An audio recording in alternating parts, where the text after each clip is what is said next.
Hello guys, welcome back to my YouTube channel EN learners. I hope आप सब अच्छे होंगे। तो चलिए गाइज, आज की क्लास को स्टार्ट करेंगे।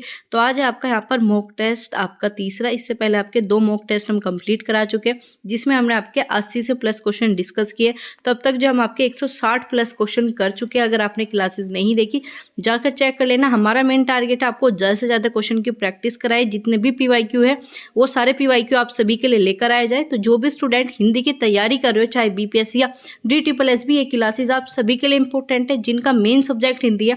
अगर आप ये क्लासेस करते हो, प्लस जो आपको यहाँ पर कॉन्सेप्ट की क्लासेस कराई जाती है, तो आपके हिंदी में नंबर कहीं नहीं जाने वाले। तो आप जाकर प्रीवियस क्लासेस वीडियोस जरूर चेक कर लेना। तो चलिए यहाँ पर बात करेंगे। आपका यहाँ पर थर्ड मॉक टेस्ट है। इसका सबसे फर्स्ट क्वेश्चन जो है आपके सामने, आपको इनके आंसर जो है कमेंट बॉक्स में बताने हैं।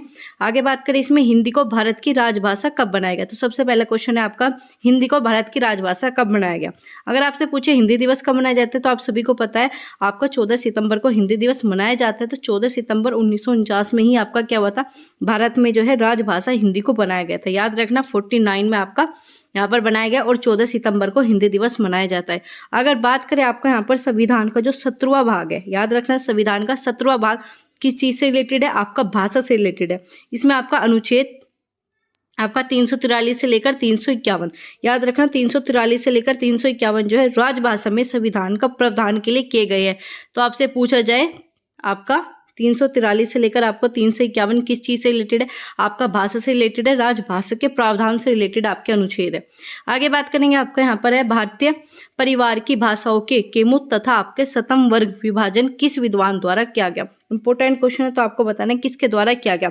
सबसे पहला ऑप्शन आपका बुरल, आपका एस्कोली, या फिर आपका गिरीशन, या फिर आपका स्टुवार्ड। तो याद रखना एक्सकोली ने ही आपका क्या किया है, यहाँ पर केथुम और आपका शतम वर्ग का विभाजन किया। इस चीज को याद रखना। अगर आपका इसमें आगे पूछा जाए कि आपका विभाजन किसके आधार पर किया गया, तो याद रखना ये विभाजन आपका ध्वनि के आधार पर हुआ है। किसके, आपका ध्वनि के आधार पर जो है आपका एस्कोली ने जो है आपका विभाजन किया। प्लस जो आपका केमतु में भाषाएं पूछे, केमतु वर्ग में जो है आपकी आ जाएगी इसमें भारत और ईरानी। क्या आ जाएगी आपकी, भारत और ईरानी। इसके अलावा कौन सी आ जाएगी, आपका अल्बानी, ठीक है। और इसके अलावा आपका अर्मनी आ जाएगी, प्लस आपका बोल्टो स्वालिक आ जाएगी। और वहीं आपका शतम वर्ग की पूछे तो इसमें जर्मन आ जाएगी, ग्रीक आ जाएगी, आपका हिटाइट आ जाएगी, इटालिक आ जाएगी, प्लस आपका केटालिक भी आ जाएगी, ठीक है। ये सब जो है इसके अंदर आते हैं, याद रखना, ठीक है। आपसे वैसे इतना डीपली नहीं पूछेगा, लेकिन फिर भी आपको इनके नाम पता होना चाहिए कि आपके जो शतम वर्ग में इसमें आपकी 4 आती है, और जो आपके यहाँ पर पूछा जाए केमतु वर्ग में जो है आपके यहाँ पर 6 प्रकार की आती है। आगे बात करेंगे आपका इसमें भारत की संपर्क भाषा। क्या पूछा, आपकी भारत की संपर्क भाषा बतानी है, कौन सी है, हिंदी है, अंग्रेजी है, उर्दू है, या फिर नेपाली। तो याद रखना भारत की जो है कौन सी है, आपकी हिंदी है। अनुच्छेद बताए 343 से लेकर 351 में जो है राजभाषा का दर्जा दिया गया। आगे बात करें, पूर्वी हिंदी की बोली कौन सी नहीं है। ये पूर्वी पश्चिम, ये सारी चीजें आपको याद करनी है। हर बार बताती हूँ, इससे क्वेश्चन आपका बनेगा। अब पूछा है पूर्वी हिंदी की बोली नहीं है, तो यहाँ पर क्या अवधि है। चलिए, आ गया मैथिली और है आपका बघेली, ठीक है। इसके अलावा है आपका यहाँ पर छत्तीसगढ़ी। तो पूर्वी का पूछा है, तो इसमें जो आपका करेक्ट आंसर हो जाएगा वो हो जाएगा आपका मैथिली। मैथिली जो है आपका किसके रिलेटेड है, आपका मैथिली हो जाएगी आपकी बिहारी हिंदी, ठीक है। आपकी क्या हो जाएगी, बिहारी हिंदी से रिलेटेड है, ठीक है। तो आपका मैथिली जो है बिहारी में चली जाएगी। और पूर्वी में सिर्फ आपकी कौन सी होती है, अवधी हो गई, बघेली होगी, छत्तीसगढ़ी, ये आपके यहाँ पर हिंदी पूर्वी हिंदी के अंतर्गत आती है। अगर आपका बाकी बात करें, बिहारी हिंदी के अंतर्गत कौन सी आती है, मैथिली आ गई, भोजपुरी आ जाएगी, याद रखना भोजपुरी आ जाएगी, प्लस आपका मगही आ जाएगी। ये सब जो है आपका हिंदी जो आपकी बिहारी हिंदी के अंतर्गत आती है, तीनों भाषाएं। आगे बात करेंगे आपका इसमें आपका हिंदी में स्वर्ण जो है आपके स्वर जो है वर्णों की संख्या कितनी है। तो बताया 11 जो है आपके स्वर है और 33 जो है आपके व्यंजन है। याद रखना संयुक्त जो है आपके 4 अक्षर हो गए। ऐसे आपके उष्म व्यंजन भी आपके 4 है। आगे बात करेंगे आपका मात्रा उच्चारण के आधार पर स्वर को कितने भेदों में आपका बांटा गया। अब किस पे पूछा जा रहा है, आपका यहाँ पर उच्चारण मात्रा के स्थान पर, ठीक है। तो कितने प्रकार का विभाजन होता है, 3 प्रकार का। कौन सा, आपका हास्य, कौन सा हास्य स्वर, इसके बाद आपका दीर्घ होता है, ठीक है। और दूसरा आपका प्लुत होता है। प्लुत में क्या जाता है, आपका ओम आ जाएगा, ठीक है। ओम किस में आ जाता है, प्लुत में, ठीक है। तो ये 3 प्रकार से जो आपके मात्रा के आधार पर विभाजन होता है। आगे चलेंगे, आपका निम्नलिखित में से आपको शुद्ध वर्तनी बतानी है कौन सी है, ठीक है। तो कालिदास आपका गलत लिखा गया, मात्रा आपकी गलत आ गई। भास्कर भी आपका प्योर गलत लिखा है। आगे बात करें भास्कर कैसे लिखा जाएगा, भास्कर आपका ऐसे लिखा जाता है, आगे बात करेंगे कैलाश, ठीक है। इसके बाद है आपका अमावस्या, तो इसमें शुद्ध वर्तनी कौन सी देखने को मिल जाएगी आपको? अमावस्या जो है बिल्कुल सही वर्तनी आपकी दी गई है। और ये आपका कैलाश न होकर क्या होता है आपका यहाँ पर, आपका इस प्रकार से कैलाश लिखा जाता है। बच्चे कंफ्यूज हो जाते हैं, ये आपका शुद्ध नहीं है, कैलाश आपका ऐसे लिखा जाता है, ठीक है। ये चीजें याद रखनी है आपको, ये अशुद्ध लगेगा लेकिन यही आपका शुद्ध रूप है। अमावस्या जो इसमें बिल्कुल सही लिखा गया।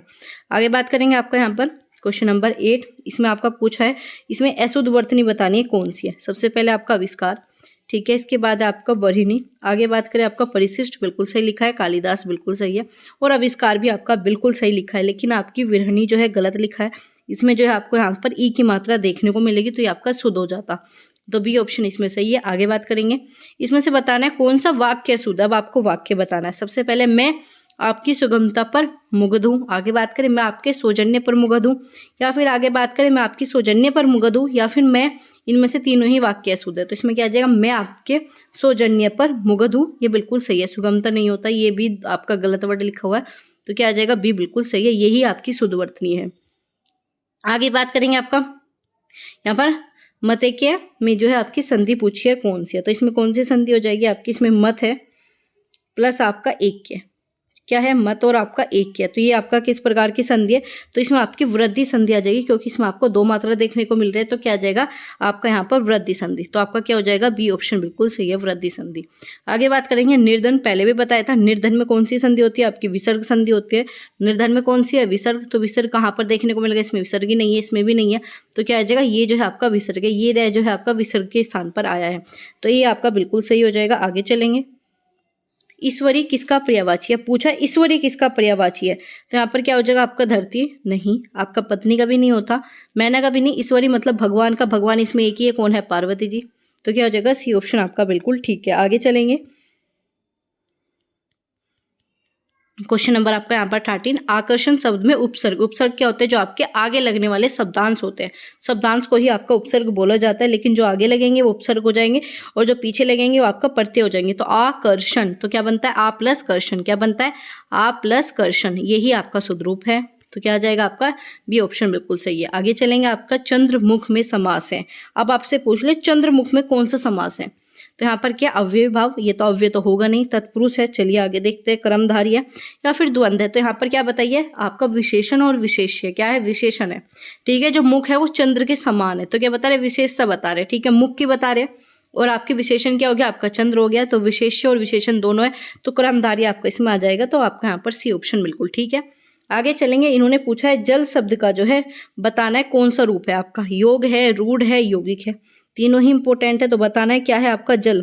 तो इसमें क्या आ जाएगा आपका? रूढ़, ठीक है, क्योंकि इसे तोड़ने पर जो है किसी भी प्रकार का अर्थ नहीं मिलेगा, ना तो जय का अर्थ है और ना ही आपका लय का अर्थ है, तो क्या हो जाएगा? रूढ़ हो जाएगा, जिसे तोड़ने पर कोई भी अर्थ ना बचता हो, वही आपके रूढ़ शब्द होते हैं। आगे बात करेंगे, स्रोत और उत्पत्ति के आधार पर शब्दों के भेद। अब क्या पूछा है? स्रोत और उत्पत्ति के आधार पर बताने हैं, तो कितने प्रकार के होते हैं? वैसे तो आपके यहाँ पर 5 भी मिल जाएंगे, 4 भी मिल जाते हैं, लेकिन जो आपके मुख्य रूप से होते हैं 4 प्रकार के, इसमें आप संकर भी ऐड कर सकते हो, ठीक है। ये 5 हो जाएंगे, लेकिन आपको अगर संकर नहीं दिया तो आप 4 लगा के आ जाओगे।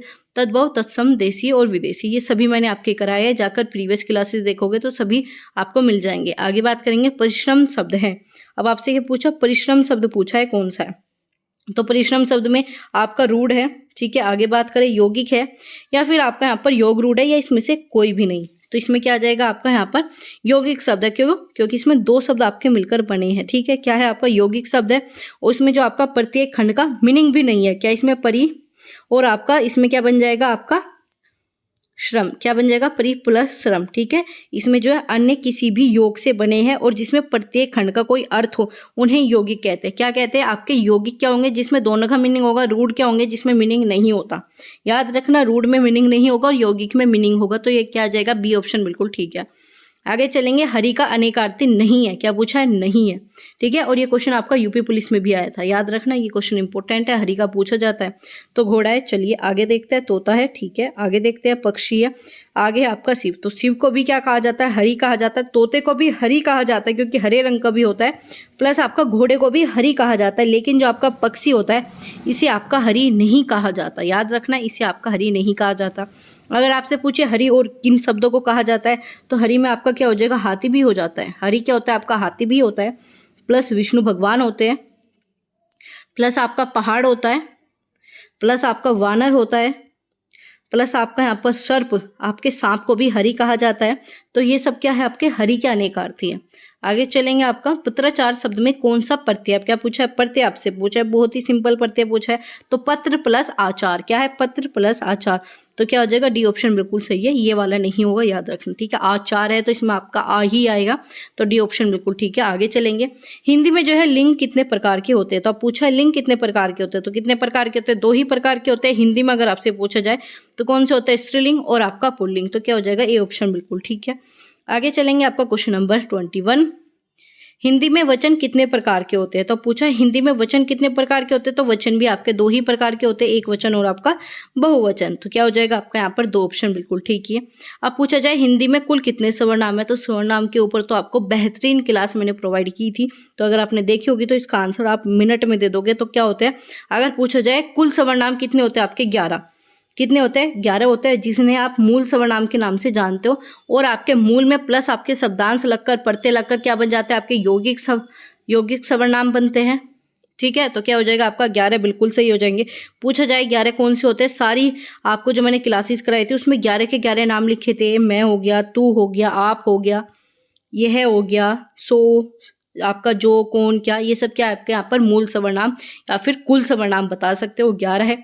आगे बात करें, इसमें पूछा है आपका मेरा कुत्ता काला है, वाक्य में काला शब्द किस प्रकार का विशेषण है। अब आपसे यहाँ पर किस चीज से क्वेश्चन पूछ लिया, विशेषण से। तो पर विशेषण समझाया था, क्या था, जो आपकी विशेषण की भी विशेषता बताए, वेद्य विशेषण जिसके बारे में बात कही गई हो। तो यहाँ पर क्या आ जाएगा, काला आया है, क्या है आपका यहाँ पर काला आया, तो इसमें क्या आ जाएगा आपका सर्वनामिक विशेषण तो है नहीं, पर विशेषण भी नहीं है और आपका अंत विशेषण भी नहीं है। तो क्या आ जाएगा, विधेय और आपका विशेषण हो गया, तो काला बिल्कुल सही है, तो आपका बी हो जाएगा, ये क्या है आपका विशेषण है। आगे बात करें आपका यहाँ पर 24 में क्या पूछा है आपका, इसमें पूछा है कि टहलना स्वास्थ्य के लिए अच्छा है। वाक्य में जो टहलना है वह क्या है, कौन सी आपकी क्रिया की क्लासेस अभी कराई है, तो जिन्होंने क्रिया देखी होगी तो बहुत ही आराम से कर देंगे। तो इसमें क्या मिला है आपको, ना मिला है, क्या मिला है, ना मिला है, टहलना, ठीक है। और ये क्या है आपका, क्रियार्थक क्रिया है, क्या है आपकी क्रियार्थक क्रिया है, क्योंकि जो शब्द आपके संज्ञा के साथ साथ जो है क्रिया का भी रूप का अर्थ है, वो ही क्या हो जाता है आपका क्रियार्थक हो जाएगा। मतलब ये आपका टहलना यहाँ पर संज्ञा का भी काम कर रहा है, ठीक है, और आपका यहाँ पर क्रिया का भी काम करता है, तो क्या हो जाएगा, क्रियार्थक संज्ञा हो जाएगा। तो आपका सी बिल्कुल ठीक है। आगे चलेंगे, आपका यहाँ पर 25, इसमें मैंने पुस्तक पढ़ी में वाच्य, ठीक है, वाच्य समझाया था 3 प्रकार के होते हैं, कृत, क्रम, भाव। तो इसमें क्या आ जाएगा, पुस्तक पढ़ी जा रही है, तो इसमें क्या है, क्रम हो रहा है, क्या है, मैंने पुस्तक पढ़ी, तो क्या हुआ, क्रम भी है इसमें, तो क्या आ जाएगा, सी बिल्कुल ठीक है। आगे चलेंगे, आपका फटाफट किस प्रकार का अव्यय, आप क्या बताया, फटाफट, फटाफट क्या है आपका यहाँ पर, रीति को बताता है, किसे बताता है, रीति को बताता है, तरीके को बताता है, ठीक है। तो तरीकों को क्या बताता है कि तुम फटाफट काम करो, मतलब तरीका बता रहा है, तो क्या आ जाएगा, रीति आ जाएगा, क्या आ जाएगा आपका, रीति आ जाएगा, ना तो परिणाम है, ना संबंध है, ना आपका समुच्चय है। तो बी ऑप्शन आपका बिल्कुल ठीक है। आगे चलते हैं, कुछ लोग हमेशा झूठ बोलते हैं, वाक्य में कुछ शब्द जो है क्या है। अब आपसे पूछा है कुछ क्या है, तो कुछ समझाया था, क्या है आपका सर्वनाम हो गया, ठीक है। आगे बात करें, आपका यहाँ पर विशेषण है या फिर संज्ञा या फिर अव्यय, तो आपको इन कुछ का यूज करके देखना है, कुछ आपका किस प्रकार से यहाँ पर दिया हुआ है। तो कुछ क्या बता रहा है, आपके विशेषण को बता रहा है, किसे बता रहा है, कुछ जो है आपका विशेषण को बता रहा है। तो क्या आ जाएगा आपका यहाँ पर विशेषण आ जाएगा सी। कुछ जो है आपका सर्वनाम भी होता है, लेकिन यहाँ पर ये सर्वनाम के रूप में नहीं आया, यहाँ पर आया विशेषण। किसकी विशेषता बता रहा है, संज्ञा की विशेषता बताया, सर्वनाम की विशेषता बताता है, तो वो शब्द आपके यहाँ पर विशेषण हो जाएंगे। आगे बात करें, आपका दरवाजे पर कोई खड़ा है, तो यहाँ पर आ गया आपका, देखो यहाँ पर क्या आ गया, यहाँ पर आ गया आपका सर्वनाम, ठीक है। और यहाँ पर क्या दिया था आपका, कुछ क्या था, यहाँ पर आपका विशेषण के रूप में प्रयोग किया था। तो बच्चों को इसी प्रकार से जो है कंफ्यूज किया जाता है, लेकिन आपको कंफ्यूज बिल्कुल भी नहीं होना। तो यहाँ पर क्या है, कोई, कोई क्या बता रहा है, अनिश्चयवाचक है, तो क्या आ जाएगा, सी बिल्कुल ठीक है। आगे चलेंगे, यहाँ पर वाक्य का प्रकार है, एक प्रकार नहीं है, ठीक है। इन्होंने पूछा कौन सा प्रकार नहीं है, सरल आपने पढ़ा है, मिश्र आपने पढ़ा है, संयुक्त आपने पढ़ा है, लेकिन उपवाक्य जो है वाक्य का प्रकार नहीं है, तो क्या आ जाएगा, डी ऑप्शन आपका नहीं होगा। आगे चलेंगे, आपका क्वेश्चन नंबर यहाँ पर 30, इसमें क्या पूछा है, किसी वाक्य को दूसरे प्रकार के वाक्य में परिवर्तित करना क्या कहलाया जाता है। तो यहाँ पर क्या आ जाएगा, आप परिवर्तित कर रहे हो शब्दों, तो क्या होगा यहाँ पर आपका वाक्य रचना। चलिए, उपवाक्य, आपका वाक्य रूपांतर या फिर आपका वाक्य संयोजन। तो क्या आ जाएगा आपका वाक्य रूपांतर, मतलब आप चेंज कर रहे हो, ठीक है, ट्रांसफॉर्मेशन कर रहे हो, तो क्या आ जाएगा, सी ऑप्शन बिल्कुल ठीक है। आगे चलेंगे, सार्थक शब्दों का एक ऐसा व्यवस्थित समूह जो किसी भी भाव या विचार को पूर्णतः व्यक्त करता है। क्या बताए, जो आपके भाव को भी व्यक्त कर रहा है, विचार को भी व्यक्त कर रहा है, तो क्या कहा जाता है, ठीक है। वो क्या होता है, पूरा आपका शब्द होता है, सब तो एक शब्द हो जाएगा, विशेष्य आपका होगा नहीं, वाक्य भी अधूरा होता है, तो क्या हो जाएगा, वाक्य हो जाएगा। क्या हो जाएगा, वाक्य, क्योंकि यहाँ पर क्या पूर्णतः मतलब पूरा बता रहा है, व्यवस्थित रूप में है, तो क्या है, वाक्य ही होता है। आगे चलेंगे, आपका यहाँ पर क्वेश्चन नंबर 32। अगर आपको क्लासेस अच्छी लग रही हो तो प्लीज़ शेयर कर दो अपने सभी दोस्तों के साथ। जिन्होंने अभी तक क्लास को ज्वाइन नहीं किया तो उनके साथ शेयर करो, ताकि वो भी इन चीज़ों का बेनिफिट ले सके, क्योंकि ये जो आपके 80 क्वेश्चन है यही आपको एग्जाम में देखने को मिलेंगे, ठीक है। आपके पूरे 10 के 10 मॉक टेस्ट कराए जाएंगे। बस आपको सपोर्ट दिखाना है, लाइक करना है, शेयर करना है। कोई नया जुड़ा हो तो सब्सक्राइब करना बिल्कुल ना भूलना। तो चलिए यहाँ पर बात करें थे आपका क्वेश्चन नंबर 32। इसमें आपका क्या पूछा है, उसने अनेक प्रकार की विद्या सीखी है। क्या पूछा, उसने अनेक प्रकार की विद्या सीखी है। तो इसमें बताना है वाक्य में जो अशुद्धि वो क्या है। तो यहाँ पर क्या आपका विद्या है, उसने है, अनेक प्रकार है, तो यहाँ पर क्या आ गया, आपका विद्या जो है आपका यहाँ पर गलत लिखा गया। विद्या जो है गलत लिखा गया, क्यों, क्योंकि यहाँ पर क्या आ गया, अनेक आ गया और यहाँ पर सिर्फ एक वचन है, तो क्या आ जाएगा, विद्याएं। क्या आ जाएगा आपका, विद्याएं। विद्याएं कैसे लिखा जाता है, चलिए उसे देखते हैं।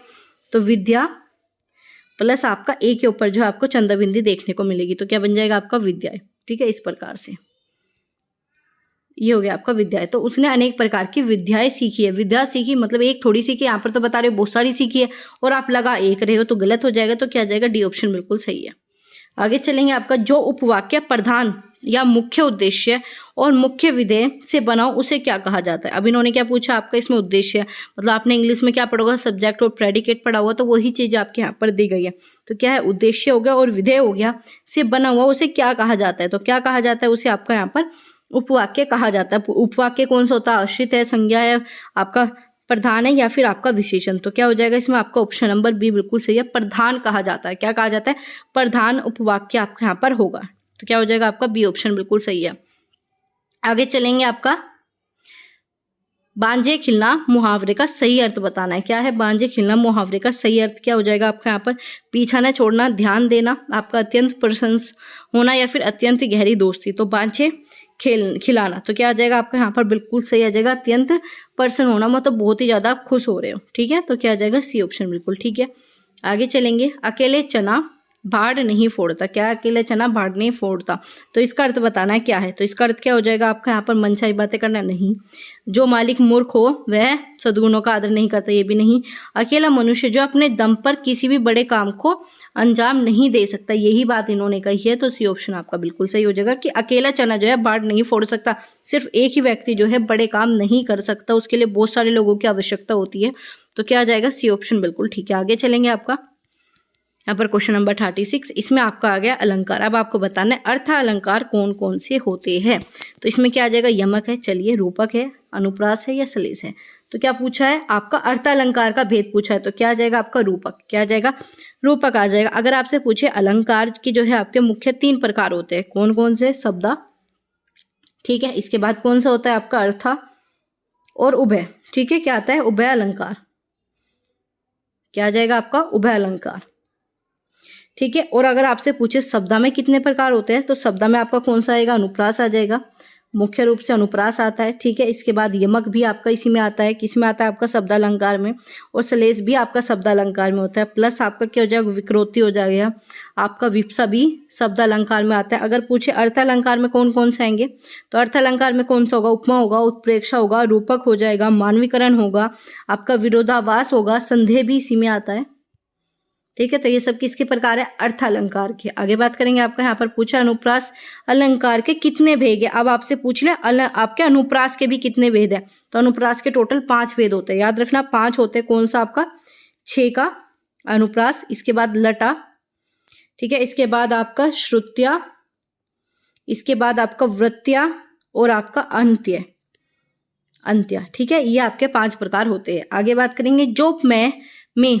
आपका उपमान की संभावना या कल्पना की जाए। क्या बताए, यहाँ पर संभावना और कल्पना की जाए तो उसे क्या कहा जाता है, उस अलंकार को आपको उत्प्रेक्षा कहा जाता है, ठीक है। जहाँ पर संभावना और जहाँ पर आपका कहा जा रहा है कि इसी के जैसा है तो उसमें उपमा आ जाएगी, याद रखना। जहाँ पर संभावना है वहां पर उत्प्रेक्षा, ठीक है। आगे चलेंगे, आपका यहाँ पर पूछा है, मेद में आसमान से उतरी रही संध्या सुंदरी परी सी धीरे धीरे धीरे। तो आपका उपयुक्त पंक्ति में कौन सा अलंकार है, तो यहाँ पर बताना है आपका कौन सा अलंकार आपको देखने को मिलेगा। तो यहाँ पर क्या कहा है, सुंदर सी परी जो है संध्या जैसी वो नीचे उतर रही है। तो यहाँ पर क्या बता रहे हैं, मानवीकरण कर रहे हैं। क्या कर रहे हैं यहाँ पर, मानवीकरण आपका किया जाता है। बच्चे यहाँ पर पुनरुक्ति भी लगाएंगे तो पुनरुक्ति यहाँ पर नहीं, यहाँ पर क्या है मेन आपका मानवीकरण है। क्यों, क्योंकि यहाँ पर जो संध्या सुंदरी है वो परी से धीरे धीरे नीचे उतर रही है आसमान से। तो क्या कर रहे हैं, मानवीकरण यहाँ पर किया जा रहा है, क्योंकि संध्या जो है परी की जैसी नहीं हो सकती, लेकिन फिर भी बताया जा रहा है। तो क्या आ जाएगा, बी ऑप्शन बिल्कुल ठीक है।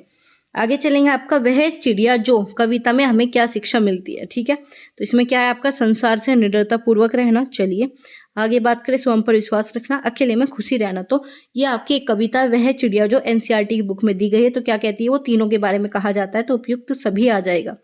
आगे बात करेंगे इसमें, हमको बुद्धू ही नीरा समझा, हमें समझते ही नहीं जैसे कि आपको बीमारी है।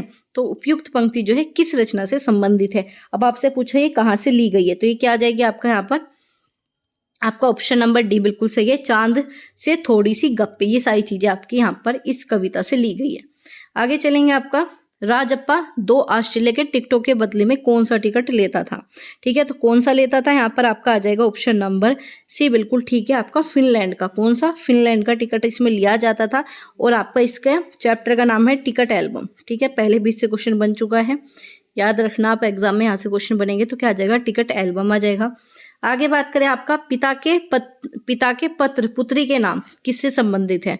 तो ये किसके संबंधित है, आपका जवाहरलाल नेहरू बिल्कुल सही है। ठीक है, इन्होंने आपका पत्र लिखा था जवाहरलाल नेहरू ने जेल में रहकर अपनी पुत्री के नाम, तो भी ऑप्शन बिल्कुल ठीक है। आगे चलेंगे आपका, विदेशिया का प्रचार किस बोली में किया गया। इंपॉर्टेंट क्वेश्चन, विदेशिया का प्रचार किस बोली में हुआ, आपका भोजपुरी। याद रखना किस में हुआ, आपका भोजपुरी में किया गया, याद रखना। और कब किया गया था, 30 से 40 साल पहले जो है आपका किया गया था। और ये जो है आपका किस यहाँ से पाठ से लिया गया है, ये आपका लोकगीत से लिया गया है। याद रखना ये क्या है, आपका लोकगीत से लिया गया है। आगे चलेंगे आपका, पर्णकुटी करी हो कित है, ये पंक्ति किसके द्वारा लिखी गई है। ठीक है, अब बताना है ये पंक्ति किसके द्वारा लिखी गई। इस प्रकार की पंक्ति कौन लिखते हैं, आपके तुलसीदास जी लिखते हैं। क्या है, पर्णकुटी आपका करी हुई कित, ये किसके द्वारा, आपका तुलसीदास जी के द्वारा लिखी गई है।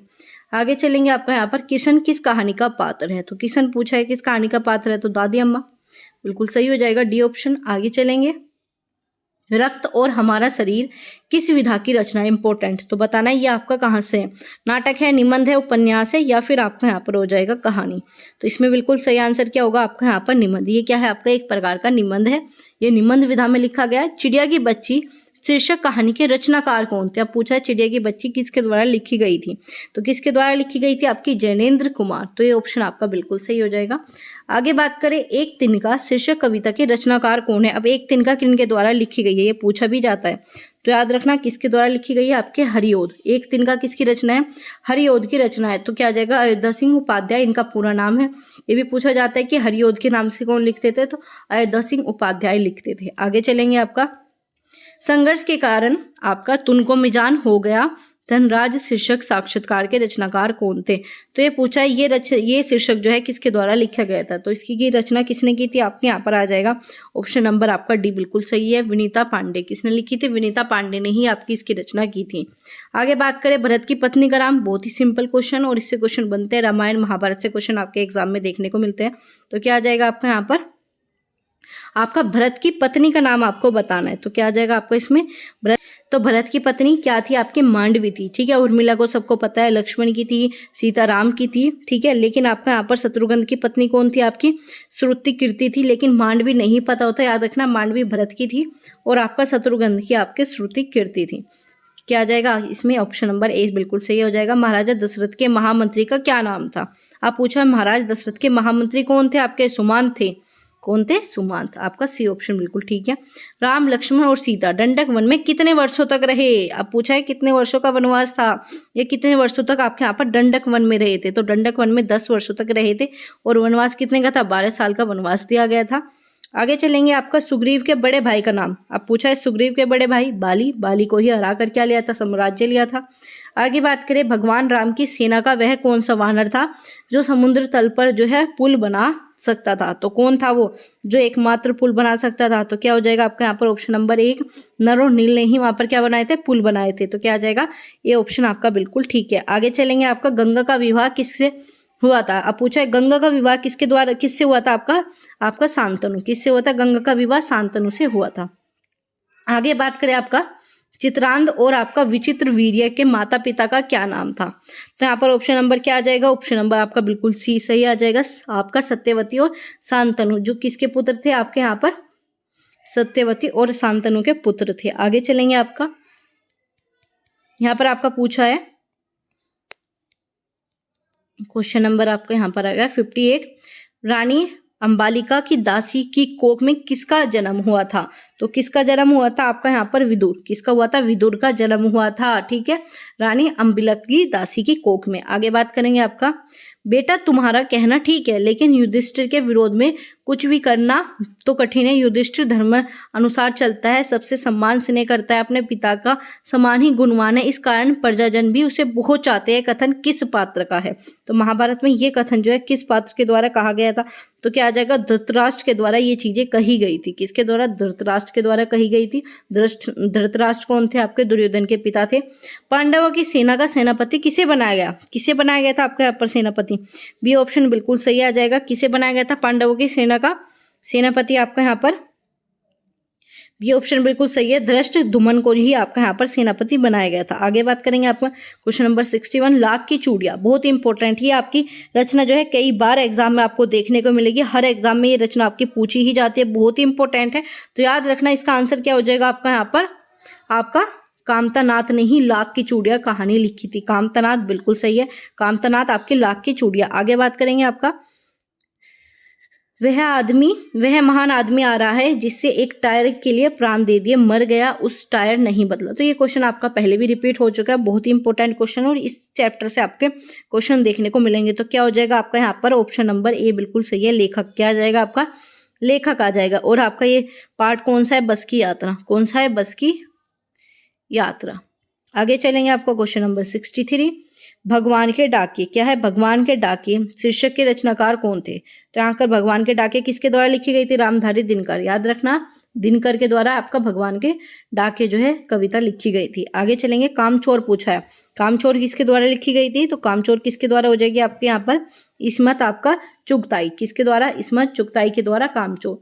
याद रखना, कामचोर आपका इस्मत चुगताई, और वहीं आपका भगवान के डाके किसके द्वारा हो जाएगी? रामधारी दिनकर। इन दोनों चीजों को याद रखना है, दोनों से ही क्वेश्चन आपके बनेंगे। आगे बात करेंगे, यहाँ पर है आपका काड़त गुहत नवहात जेही नागनी सी भुई लोटी काचू दूध पियावत पची पची देहित न माखन रोटी। तो ये पूछा उपयुक्त कहानी के रचना, ये जो पंक्ति है ये किसके रचनाकार थे? तो तुलसीदास है, नंददास है, या फिर आपका मीराबाई है, या फिर आपका सूरदास। तो ये सारी रचना किसके द्वारा लिखी गई है? सूरदास के द्वारा लिखी गई है। किसके द्वारा? सूरदास की द्वारा लिखी गई है। और सूरदास की प्रमुख तीन ही है, सूर सरावरी, साहित्य रैरी और सूरसागर। याद रखना, तीन ही इनकी प्रमुख रचना है। कौन सी आपकी?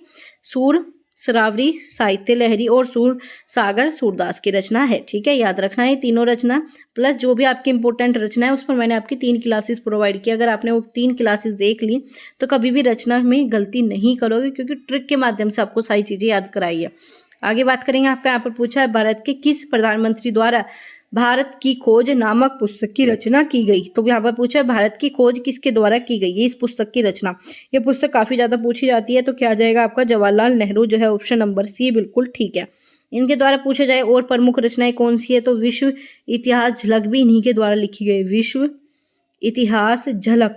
ठीक है, आगे बात करें, राजनीति से दूर भी इन्हीं के द्वारा इतिहास का महापुरुष हो गया, मेरी कहानी भी इन्होंने ही अपनी पुस्तक लिखी थी। आगे बात करेंगे, सिंधु नदी से यहाँ पर क्वेश्चन बनेगा, सिंधु नदी का दूसरा नाम क्या है? इंडिया, इंडस, इंदु या इंद्रनील। तो ये सब तो आपने पढ़े ही नहीं होंगे, तो क्या होगा आपका? इंडस आ जाएगा। सिंधु नदी को क्या कहा जाता था? इंडस कहा जाता था। और ये किसके बीच में बहती है? भारत के, चीन के, पाकिस्तान, तीनों के मध्य ये नदी बहती है। आगे बात करेंगे आपका यहाँ पर, मेरे देश को जानने के लिए उस युग की यात्रा करनी होगी जब भारत ने अपनी आत्मा को पहचानकर अपनी भौतिक सीमाओं का अतिक्रमण किया। यह किस विद्वान के द्वारा लिखा गया है? ये जो आपका कह सकते हो क्वेट जो है किसके द्वारा लिखा गया? तो किसके द्वारा लिखा गया? रविंद्रनाथ ठाकुर। किसके द्वारा? रविंद्रनाथ ठाकुर। तो क्या हो जाएगा? ए ऑप्शन आपका बिल्कुल सही होता है। आगे चलेंगे, आपका राजा राम मोहन ने किस प्रथा पर रोक लगाई? ठीक है, ये आपका इतिहास का भी क्वेश्चन है। तो क्या आ जाएगा आपका इसमें? सी ऑप्शन बिल्कुल सही है, सती प्रथा पर इन्होंने रोक लगाई। आगे बात करेंगे, आपका क्वेश्चन नंबर 70। मुझे तो मुझे ये तो याद नहीं कि ऐसा कैसे हुआ, लेकिन ऐसा लगता है कि रात कभी खत्म क्यों नहीं होती और सुबह क्यों नहीं आती। यह लेखक जो है, ये क्या कथन जो है किस लेखक के द्वारा लिखा गया है? तो किस लेखक के द्वारा? आपका हेलन केयर। ठीक है, याद रखना, हेरन आपका केलर के द्वारा लिखा गया है, तो ये ऑप्शन आपका बिल्कुल सही है। आगे बात करें आपका यहाँ पर बसंत भाग एक पाठ नौकर में श्रीमती पोलक कौन थी? तो यहाँ पर पूछा है बसंत भाग एक पाठक में नौकर में श्रीमती पोलक कौन थी? तो यहाँ पर क्या आ जाएगा आपका? गांधी जी के मित्र की पत्नी थी। कौन थी? गांधी जी के मित्र की पत्नी थी। पाठ का नाम आपका नौकर है। आगे बात करेंगे खूब लड़ी मर्दानी वह तो झांसी वाली रानी थी। उक्त कविता जो है सुभद्रा कुमारी चौहान के द्वारा किस काव्य संग्रह से संग्रहित है? Important question. बच्चों को ये सारी चीजें तो पता होती है कि ये सब किसने लिखी? सुभद्रा कुमारी चौहान ने, लेकिन किस काव्य से संग्रहित है? तो याद रखना मुकुल। याद रखना मुकुल इन्हीं के द्वारा लिखा गया काव्य संग्रह। याद रखना क्या है? मुकुल। आगे चलेंगे, इसमें आपका क्वेश्चन नंबर 73 संदेह हमें भी है, आप अब इस बार पर बराबर ध्यान रखेगा। यह कथन बसंत भाग एक के किस पाठ से उपकृत है? तो पूछा है, बस आपका यहाँ पर बताना है संदेह हमें भी है, यह जो है कहाँ से लिया गया? तो इसमें क्या आ जाएगा आपका यहाँ पर? पार नजर के यहाँ से जो है आपकी ये लाइन ली गई है, पार नजर नामक पाठ से ली गई है। करण मूर्खता की बातें ना करो, हम सबको एक साथ मिलकर अर्जुन का मुकाबला करना होगा।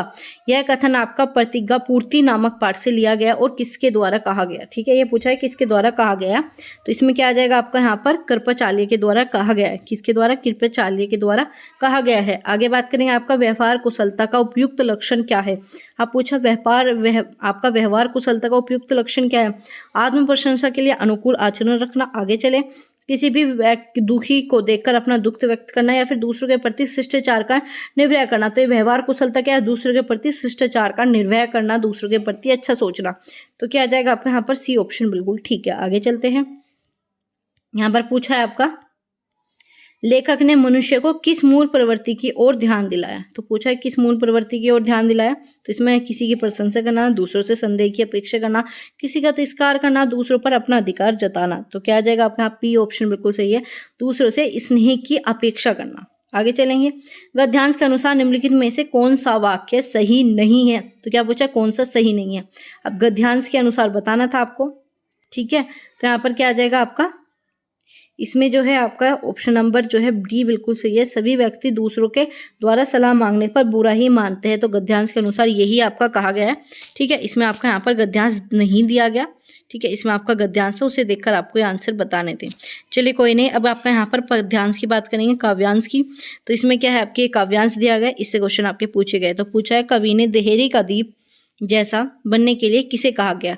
अब ये हम पढ़ेंगे पैसेज में, इसे देखकर हम आपका आंसर देंगे। तो यहाँ पर क्या हो जाएगा आपका? चलिए ढूंढते हैं। तो यहाँ पर क्या है? गीत मेरे दोपहरी का दीप बन जा। तो किसे कहा गया? गीत को कहा गया। तो पहली लाइन में आंसर मिल गया अपने, गीत को कहा गया। आगे चले, वह धीरी तमसी पंक्ति में के माध्यम से कवि ने किसकी ओर संकेत क्या है? तो चलिए ढूंढते हैं इसे। ठीक है, तो यहाँ पर क्या आ जाएगा? घिरी तुम तमसी इसे भी जानता है, छा गया किंतु बाहर भी तमिर से होता है। चलिए आगे ढूंढते हैं इसमें। अब यहाँ पर क्या आ जाएगा आपका? इसमें किसके भीतर का आ गया? वह धीरी तमसी, मतलब अपने ही भीतर जो है अज्ञान की तरह तुम घिरी हुई हो। तो क्या आ जाएगा? सी ऑप्शन बिल्कुल ठीक है। आगे चलेंगे, कवि अपने गीत रूपी दीपक को अपने ज्ञान तथा जीवन की शक्ति के द्वारा प्रज्वलित करना चाहता है। यह भाव निम्न से किस पंक्ति में निहित है? तो किसमें? आपके प्राण की लौ से तुझे जैसे काल बारों। ठीक है, तो क्या हो जाएगा आपका? सी ऑप्शन बिल्कुल सही है। बाकी हम इसमें ढूंढ सकते हैं। तो चलिए इसमें देखते हैं आपका क्या हो जाएगा। आपका यहाँ पर किसे कहा गया? कंठ की तरह तुझे सवारूं, प्राण की लो से तुझे जिस काल में बारो। तो क्या आ जाएगा आपका यहाँ पर? सी ऑप्शन बिल्कुल सही है। इसे ही संवारने की बात की गई है, तो क्या आ जाएगा? सी ऑप्शन आपका बिल्कुल ठीक है। तो हमने आपके पूरे 80 क्वेश्चन कर लिए। इसकी पूरी पीडीएफ आपको टेलीग्राम चैनल पर मिल जाएगी। आप टेलीग्राम चैनल जाकर ज्वाइन जरूर कर लीजिए, क्योंकि वहाँ पर जो भी इंपॉर्टेंट चीज़ें होती हैं सब आपको शेयर कर दी जाती है। और अब तक जो आपके यहाँ पर 3 मॉक टेस्ट हम कंप्लीट कर चुके हैं, ऐसे हम आपके बाकी के भी मॉक टेस्ट करेंगे। तो आप सभी कोई नया जुड़ा हो चैनल के साथ तो सब्सक्राइब करना बिल्कुल ना भूलें, लाइक कर दे। अगर आपको क्लासेस अच्छी लगती है, आपको क्वेश्चन अच्छे लगे हो तो लाइक कर दे और शेयर कर दे अपने सभी दोस्तों के साथ। तो चलिए गाइस, मिलेंगे आपसे अगली क्लास में। तब तक अपना ध्यान रखिए और ऐसे अपनी पढ़ाई करते रहिए।